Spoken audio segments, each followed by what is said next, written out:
नमस्कार। आज हम बात करने वाले हैं स्ट्रेस की। यार स्ट्रेस को लेके ना देखो, ऐसा है कि आप कुछ भी कर रहे हो लाइफ में, स्ट्रेस की गारंटी है।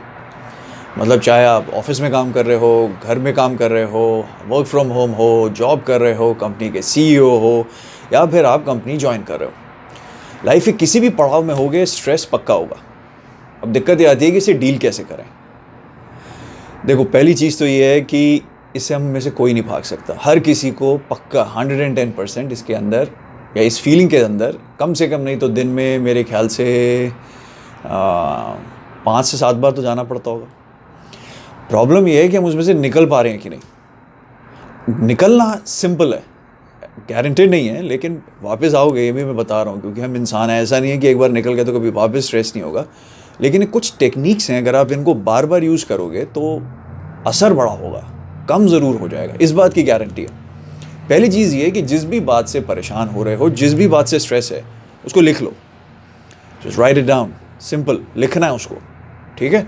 दूसरी बात ये है कि आप जब लिखोगे तो आपको थोड़ी क्लैरिटी आ जाती है कि भाई क्या चीज़ मेरे सामने है, मेरी एग्जैक्ट प्रॉब्लम क्या है। सिर्फ दिमाग में नहीं करना। दूसरा स्टेप ये है कि जब आप करोगे ये, तो उसको जो सामने प्रॉब्लम लिखी है उसके क्या पॉसिबल आंसर हो सकते हैं वो सामने लिख लो। लिखना, सोचना नहीं, लिखना। अब जब ये भी लिख लोगे तो उसके अंदर से होगा कि कभी कभी लगेगा कि यार ये इफेक्टिव है, कभी लगेगा ये इफेक्टिव नहीं है, कि ये उतना ज़बरदस्त तरीके से इफेक्टिव आंसर्स मेरे को मिल नहीं पा रहे। अब ऐसे में क्या किया जाए। आपने सोच लिया, नई बात बनी, तो आपके जो आसपास लोग हैं, सब नहीं, आसपास लोग, और उनमें से भी वो लोग जो आपको 110% पता हो आपके अपने हैं, आपकी मदद करेंगे, आपके साथ चलेंगे, उनसे डिस्कस करो। मोस्ट ऑफन देन नॉट उनमें से किसी से आपको कभी ना कभी कोई ना कोई काम की बात ज़रूर मिलेगी। वो आपके दोस्त हो सकते हैं, आपके फैमिली मेम्बर्स हो सकते हैं, कोई भी हो सकता है, उसमें चिंता मत करना। बात ज़रूर करना। Do talk, because when you talk you make things simpler. It's important to communicate, बहुत ज़रूरी रहता है। अच्छा, इसमें भी अगर रिजल्ट नहीं निकले, हो सकता है कि भाई प्रॉब्लम हो कि यार इसका भी नहीं समझ में आ रहा, अभी भी नहीं हो रहा ना, मैंने भी अक्ल लगा ली, मेरे आसपास वालों ने भी अक्ल लगा ली, फिर भी नहीं हो रहा। तब ऐसे में ना एक आइंस्टाइन है, जी आपने उनका नाम सुना होगा, बड़े ज़बरदस्त किस्म के साइंटिस्ट हैं। उन्होंने कहा just stay with the problem.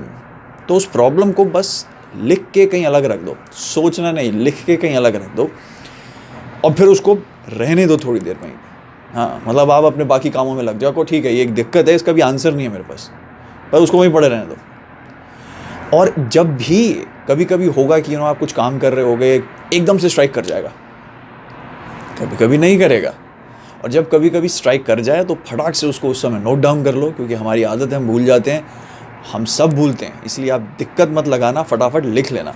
जब वो सब हो जाएगा आप रियलाइज़ करोगे कि फिर भी कुछ प्रॉब्लम्स रह जाएंगी, ऐसी प्रॉब्लम्स फिर भी कुछ होंगी जो रह जाएंगी, और जो रह जाएं फिर उनको जाने देना। कहना यार probably this is not the time to answer them, उनको वहीं पड़े रहने दो and just let it B.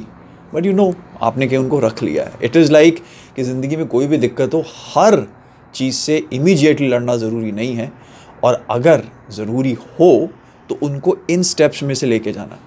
जब इन स्टेप में से लेके जाओगे तो एक चीज़ पक्का होगी, 100% नहीं है कि सबके आंसर निकलेंगे, लेकिन आउट ऑफ 100 80% के आंसर निकल जाएंगे। अगर 100 में से 80% भी आपने प्रॉब्लम को सॉल्व कर लिया, I think that's a good number two live with. तो इसलिए चिंता नहीं करना, करना ज़रूर। स्ट्रेस को थोड़ा भी कम कर पाएँ, करना चाहिए, और यहाँ तो 80% कम हो रहा है। Do it for me, do it for yourself. Till we meet next.